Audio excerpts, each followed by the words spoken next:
bien que je vous aime, mais vous ne parlez plus de moi.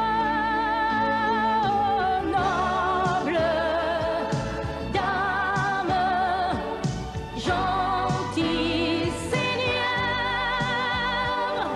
moi la Jeanne, j'ai froid au cœur. Mais non, Mireille, nous ne l'avons pas oublié, notre sainte Jeanne. D'ailleurs, voici une vidéo réalisée pour la Sainte Jeanne d'Arc ce 30 mai. Mais avant de rappeler comment la Sainte Pucelle a marqué à jamais notre histoire, et avant que nous demandions son secours, nous allons voir ou revoir ensemble quelques images qui retracent sa vie. Jeanne la Pucelle, qui allait devenir Sainte Jeanne d'Arc, naquit en 1412, la fille d'un fermier au village de Domrémy des Marches de Lorraine. Elle était une enfant presque illettrée et profondément religieuse. Elle ne vécut que 20 ans sur cette terre. Pourtant, parmi tous les Français de son époque, ce fut elle qui fut choisie par Dieu pour exécuter cette tâche éminente et difficile. Dès l'âge de 13 ans, Jeanne entendait en secret des voix célestes qui lui ordonnaient de prendre sa place à la tête d'une armée, de chasser du pays les ennemis des Français et de couronner le dauphin roi. Mais douce Vierge, que dois-je faire? Sauver la France est une telle tâche. Où aller? Je ne connais ni la contrée ni le roi. Je ne suis qu'une pauvre fille née dans une ferme et je ne sais rien de la conduite d'une armée. Jamais je n'oserais parler aux grands qui vivent auprès du dauphin. J'ai essayé de m'enhardir 100 fois déjà. J'ai voulu commencer, mais je n'ai pas su que faire et je n'ai encore rien résolu. Dieu ordonne. Il faut que tu sauves la douce France qui est en grande douleur et je ne sais pas comment ni quand obéir. Et je reste là sans agir. Éclairez-moi, éclairez-moi. Je suis faible, je suis angoissée. À l'époque de Jeanne, la France qu'elle aimait se mourait et avait presque cessé d'exister en tant qu'une nation. Elle était devenue un groupement d'États féodaux dont les seigneurs, quoiqu'étant encore sujets du roi, étaient la plupart du temps ses concurrents. La Bourgogne, l'État le plus puissant, s'était mise du côté des Anglais, dont les armées avaient conquis une grande partie de la France, sauf les ports d'Orléans, car les Anglais réclamaient le trône français par droit légitime de succession. Le royaume de France avait été réduit à un fief impuissant dans le sud, et son gouvernement était devenu la cour corrompue et banqueroute de Chinon.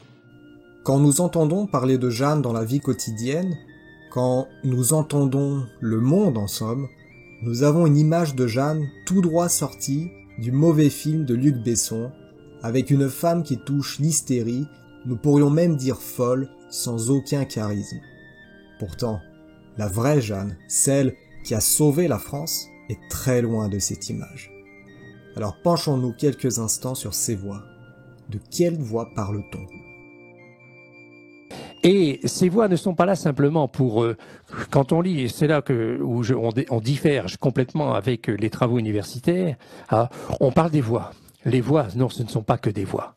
Ce sont des maîtres qui forment donc une jeune fille de 13 ans, capable d'enseigner un roi, capable d'avoir de l'autorité sur le roi, d'emporter toute. Jeanne parlait très très peu. On a toute la liste, on a des livres qui ramènent tous ces écrits. Elle parlait avec une voix très douce, disent les.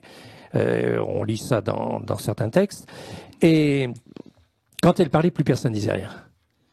Elle avait raison, on savait que c'était de Dieu, etc. Tous. Et alors, elle a réussi à s'imposer quand même à des laïrs, à des vieux, des gens qui avaient fait la guerre toute leur vie. Et puis. Oui, c'est vrai que ça, c'est un prodige. Mais c'est extraordinaire.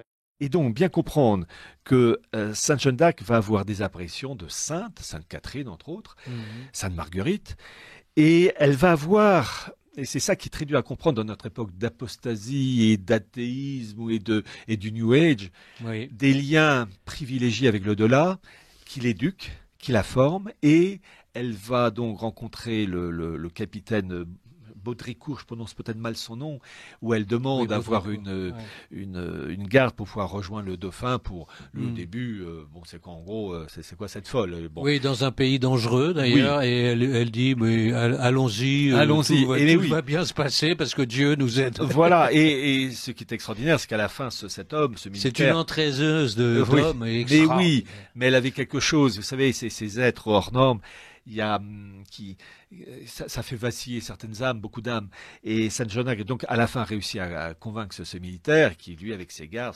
c'est sa garde rapprochée, ils vont donc traverser la France de la Lorraine jusqu'à Bourg-Chinon. Ouais. Imaginez donc plusieurs centaines de kilomètres. Oui. À cheval, des campagnes ravagées, de grandes forêts aussi. Des pillards, voilà. Déjà, ces hommes qui entouraient ce capitaine Baudricourt, ils auraient pu profiter d'une jeune fille de 17 ans. Rien. Ils auraient pu aussi tomber sur des pillards et, en tout cas, avoir leur peau. Ils traversent, et c'est absolument incroyable, des centaines de kilomètres jusqu'à Chinon sans problème. Sans problème. C'est déjà un miracle. Et il y a cette fameuse scène où donc elle se présente devant le gentil dauphin, mais ce dernier, sachant qu'il allait recevoir cette jeune fille, s'était dissimulé pour mettre à la place un de ses acolytes qui joue le rôle du dauphin, et cette jeune fille qui n'avait évidemment jamais vu le fils du roi, ni personne, voilà, vu les moyens de l'époque, ça va de soi, qui n'était jamais entré dans une cour d'aristocrate. Elle va directement. D'abord, elle se dirige vers cette personne présentée comme le dauphin, puis elle se rend compte, elle fait demi-tour, et elle tourne le regard vers une foule, et elle va directement et s'agenouille devant le dauphin, le futur Charles VII. Mais chose qui est absolument incroyable, parce que ça a été révélé constaté par les témoins, c'est que le futur Charles VII était tourmenté à l'idée de ne pas être le fils de son père, le Charles VI. Et on peut le comprendre aisément. Et ils ont eu un entretien... je ne sais plus, entre 1 heure ou 2 heures, on peut dire beaucoup de choses. Ouais. Et le jeune homme, le futur Charles VII, on dirait aujourd'hui mal dans sa peau, parce que craignant de ne pas être le fils de son père, est ressorti de cet entretien, mais gonflé à bloc, pardonnez-moi l'expression, il pétait le feu, voilà, et on s'est dit, mais qu'est-ce qui s'est passé? Et Charles VII a révélé bien après cet entretien que Saint Jean d'Arc lui avait récité mot à mot la prière mentale qu'il avait adressée à Dieu, le futur Charles VII suppliant Dieu de lui envoyer un signe prouvant qu'il était le fils de son père, Charles VI, et Saint Jean d'Arc lui a dit, tu es le fils du roi, et elle lui a récité mot à mot la prière, chose qu'il n'y avait que Dieu à avoir entendue, et là on est émerveillé. Ce qui mouvait, ce qui donnait à Jeanne sa force, et donc sa force de son combat, l'autorité de cette jeune fille de 17 ans, devant des gens qui vivaient depuis 100 ans dans la guerre, qui vivaient donc une situation effrayante. Il faut lire ce que Gabriel Hanotaux, dans sa Jeanne d'Arc, et raconte sur l'histoire, sur la situation de la France aux alentours de Paris. On ne pouvait pas quitter les villes, c'était plein de bandits partout. Plus personne, mais les récoltes étaient saccagées avant d'être récoltées. Une situation, mais déplorable. Tout à l'heure, je vous lirai la chronique Morosini, où il dit mais que la France était morte. C'était fini de la France. Charles avait personne autour de lui. Faut pas croire que Charles avait du monde. Avec Yolande d'Anjou, ils étaient là enfermés à Angers, dans le château, et puis rien d'autre. Et personne en plus ne croyait que Charles pouvait être roi de France. Parce que Charles avait perdu ses 2 frères aînés, et puis était considéré comme un fils bâtard de Charles VI. Quand on a fait le traité de Troyes pour essayer de résoudre le problème donc de la France, Isabeau de Bavière, sa mère, a été enquêtée très en détail, minute par minute, donc sur sa vie matrimoniale. Cochon était membre de la commission, et quand Jeanne arrive, elle vient dire à Charles VII, tu es le fils de Charles VI.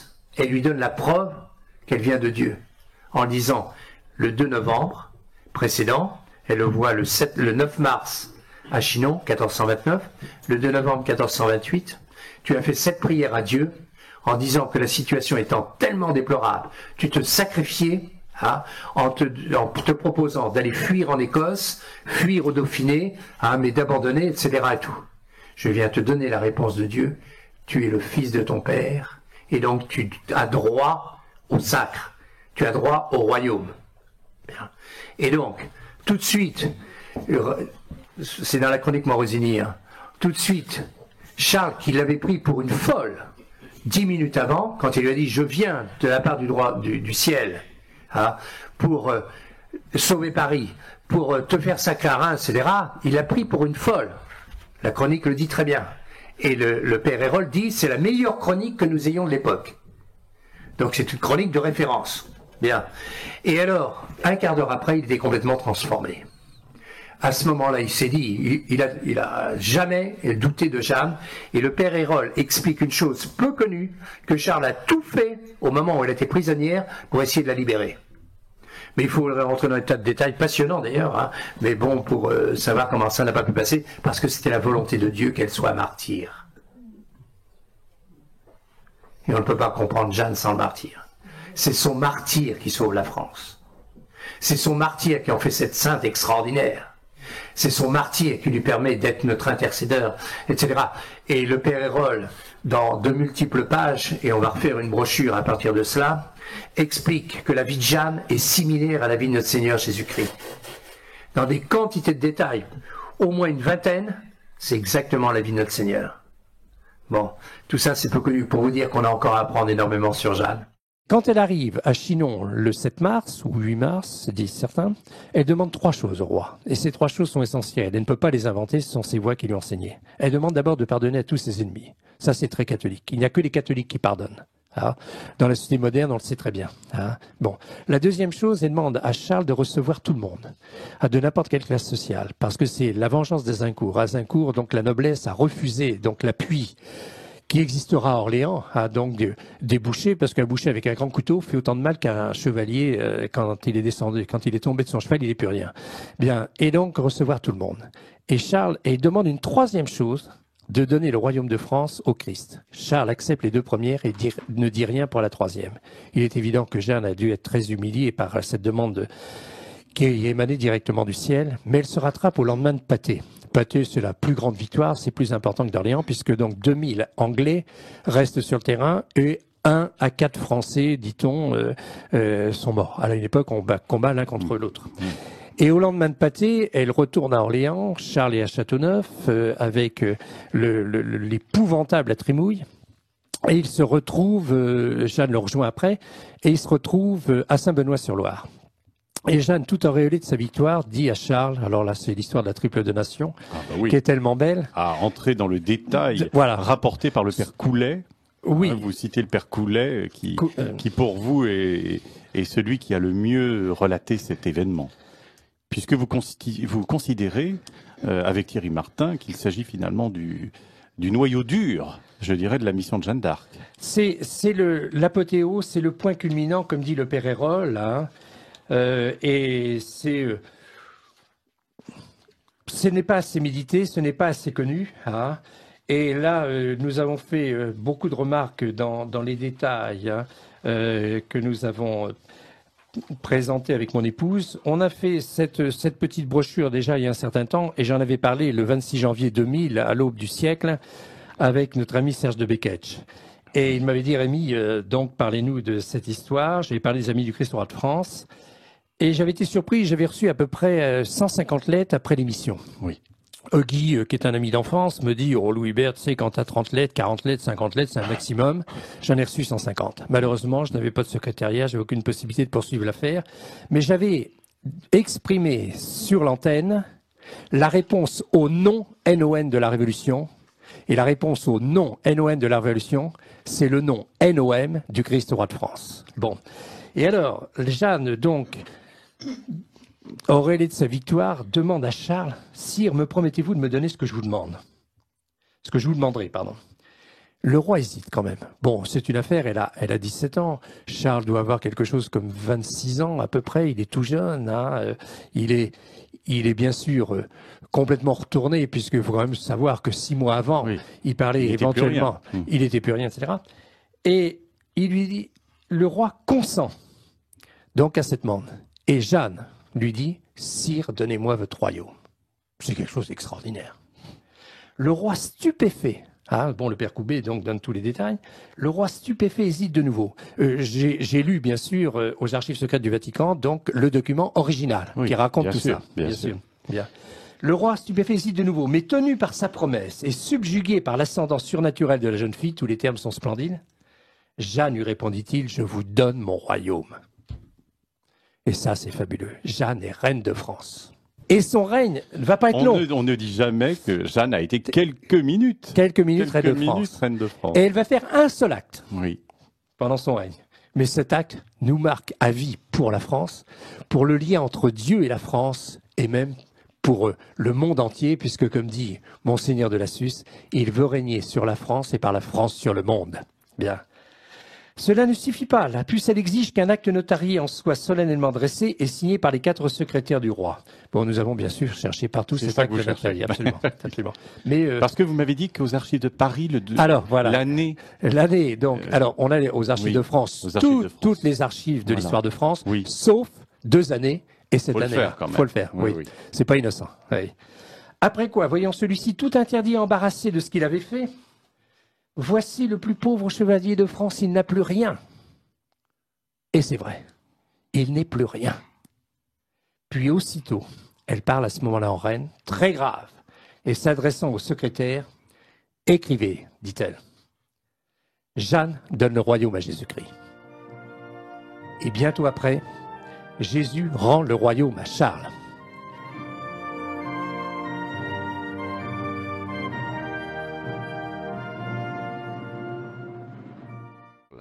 C'est le document extraordinaire qui s'appelle la triple donation et qui est le rappel du baptême de Clovis. Cet événement inouï équivaut un peu aux tables de la loi données par Dieu à Moïse. C'est-à-dire que par cet acte, Sainte Jeanne d'Arc rappelle que le roi de France est d'abord le Christ et que le roi de France n'est que son lieutenant. Cet événement grandiose, je dis bien grandiose, et je demande aux personnes qui m'écoutent de se rappeler de cela. C'est l'élément clé. Lorsque Sainte Jeanne d'Arc apparaît, c'est pour chasser les Anglais, c'est aussi un comportement de sa part de référence, de courage, d'héroïsme, mais c'est pour restaurer la royauté du Christ, c'est-à-dire que le roi de France, lieutenant du Christ, vous ne savez pas, vous allez à la messe, vous allez vous confesser, Sainte Jeanne d'Arc avec des chants patriotiques, mais vous ne savez pas l'essentiel. C'est triste à dire. Alors donc, je vous demande de vous rappeler de cela. Cet acte notarié, Breviarium Historial, et pour ceux qui voudraient creuser le sujet, vous avez un livre vraiment de grande qualité qui s'appuie sur des faits authentiques de Louis Hébert et Marie-Christine Rémy, La vraie mission de Sainte Jeanne d'Arc, où donc ces auteurs expliquent avec les preuves, les références, ce qui s'est passé en juin 1429 avec le fameux Breviarium Historial. Je demande aux personnes qui vont écouter cette vidéo de se rappeler que l'acte notarié de, je crois que c'était le 21 juin même, juin 1429 de Sainte Jeanne d'Arc, c'est le résumé de la science politique française. Et qu'en dehors de cela, il n'y a rien d'autre. Le fait que la Providence ait fait naître un 6 janvier Sainte Jeanne d'Arc, qu'elle soit née dans la maison de Rémy, de Mousse, Don Rémy, c'est le rappel du baptême de Clovis, qui est la marque de fabrique de la France. Et Sainte Jeanne d'Arc est là pour rappeler la hiérarchie. À présent, quelques mots sur la fin de la vie de Sainte Jeanne d'Arc. Elle a été capturée en 1430 à Compiègne par les Bourguignons, alliés aux Anglais. Les Anglais achètent Jeanne aux Bourguignons et l'emmènent à Rouen en hiver 1430. S'ensuit un procès motivé par des raisons politiques afin de discréditer Jeanne et par la même occasion Charles VII en montrant que Jeanne d'Arc est une hérétique et que sa mission était diabolique. Le procès est dirigé par Pierre Cochon, évêque de Beauvais, et Jean le Maistre, vice-inquisiteur, qui sont favorables à Henri VI d'Angleterre. Malgré les vices de procédure, Jeanne se défend très bien avec les conseils des Trois Saints. Malgré tout, après plusieurs mois de procès, d'épuisement et de torture psychologique, Jeanne craque devant un bûcher et accepte de signer une lettre de rétractation. Quelques jours après, elle revient sur cette lettre par regret et parce que les Anglais n'ont pas honoré leur promesse, et accepte de mourir en martyr par le feu, étant jugée comme relapse. Le 30 mai 1431, elle se confesse et communie, puis est présentée à l'échafaud à Rouen. Après avoir prié, demandé pardon à Dieu et accordé son pardon aux hommes qui lui ont fait du mal, elle monte sur le bûcher. Elle demande « Descendez et levez haut la croix du Seigneur que je puisse la voir, afin de regarder l'image de son Sauveur jusqu'à sa mort. » 3 ans plus tard, Charles VII organise une enquête sur ce procès et la mère de Jeanne demande au pape un nouveau procès en réhabilitation qui innocente Jeanne de toutes ces accusations. Jeanne d'Arc a été canonisée par le pape Benoît XV le 16 mai 1920.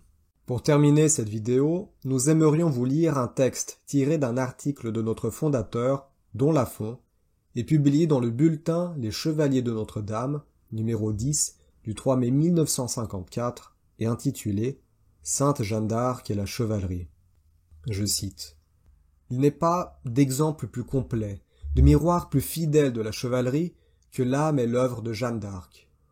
Elle nous a laissé d'ailleurs un mémorial dans un de ses mots, à sa manière, d'une brève éloquence, à un moment décisif de sa courte carrière, entre ses chevauchées et ses prisons, quand s'achève la brillante période avant le suprême sacrifice. C'est à Compiègne où elle est prise. Le soldat qui la tirait de côté par sa huque vient de la faire tomber de cheval. Les Bourguignons se ruent sur elle. Un chef, au nom de Jean de Luxembourg, la somme de se rendre. Se rendre?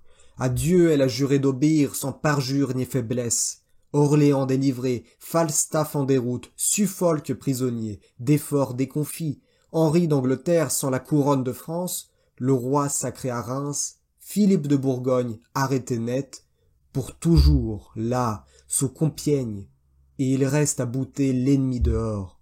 Elle s'évadera plutôt, elle tiendra jusqu'à la mort. Se rendre, a dit cet homme. D'un bond, elle se redresse et lui jette à la face. J'ai bâillé ma foi à un autre qu'à vous, et lui tiendrait mon serment. Ô Jeanne saisie d'admiration, et fléchissant le genou, laissez-nous, comme autrefois les foules sur votre passage, baiser avec amour le gantelet de fer qui couvre votre main. Beau chevalier de Madame Marie, au service du roi du ciel, votre droiturier seigneur, aidez-nous, vous qui fûtes instruite par l'archange Michel, à tenir toujours et sans faute ce royal service. Affermissez-nous, pour résister à la subversion de ce monde où l'erreur et la forfaiture se cachent sous les dehors de la vérité. Oui, affermissez-nous dans les 3 fidélités plus que jamais nécessaires, que vous portâtes, vous, à un si haut degré. La fidélité à l'Eucharistie, la fidélité à Notre-Dame, la fidélité à notre Seigneur.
France, ma France.